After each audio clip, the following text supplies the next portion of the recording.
Ricky Starks would be an excellent guy for MJF to work with first.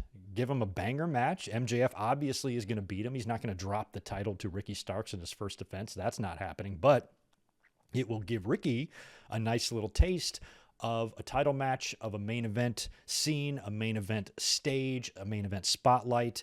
And him and MJF could have a fucking hell of a feud. This could just be a little taste of what they could do down the road, because this is probably just going to be a one-off match since Ricky is earning the right to face MJF. They might do a couple of them, but I think it'll probably be just one. But it could definitely be a match they could revisit down the line. If Ricky Starks takes MJF to the limit, MJF wins, retains, but by the skin of his teeth. Ricky Starks gets over in the process. The old Chris Benoit, Kurt Angle Royal Rumble 2003 match that I always talk about, with Benoit losing, got the standing O at the end of the match, and then 1 year later he's heading into WrestleMania to win the title. So when you have those type of performances in the losing effort, that can really increase your stock in the company, get fans to take even more notice of you, along with your promoter. You build more heat. You have a hot 2023. Maybe you give Ricky Starks the TNT title in 2023, and then a year or so from now, you pull the trigger on a world title run, and you probably even revisit MJF and Ricky Starks somewhere down the line, with Starks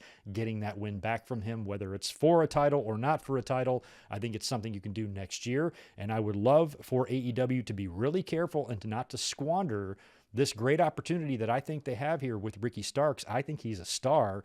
He's got all the tools.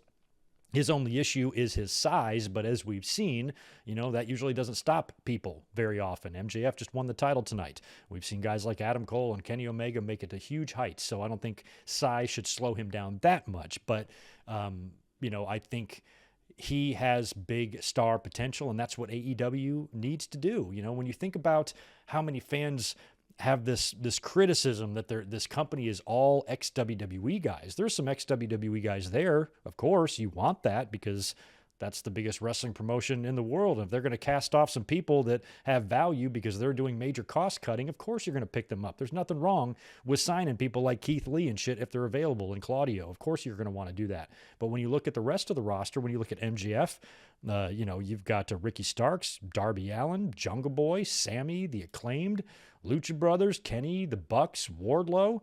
There's a ton of non-WWE star potential on this roster. It's there, and a lot of it's homegrown. You got Britt Baker, as well. You've got Jade Cargill. You have a lot of talent there that has really become known and made name for themselves in AEW, not WWE. And I think it's a really good balance, a lot better balance than what WCW had. You rewind the clock back to 94 and 95. It was basically like they just took the 1980s WWE roster and are parading it out there on Nitro, where in AEW, I think there's a much better balance. I know in the fans' program minds, it's really easy to say all they do is sign ex-WWE guys, but is that really true? Take a look at some of their core talent that's never done anything in WWE aside from being an extra there, or maybe passing through NXT for 2.5 days. I'm talking about like a full-on contract, being on TV, being on pay-per-views, shit like that. There's a ton of people in AEW that don't have any of that WWE experience that are getting over on their own, and I think Ricky Starks is one of those guys. So tread carefully with him. Don't fuck nothing up.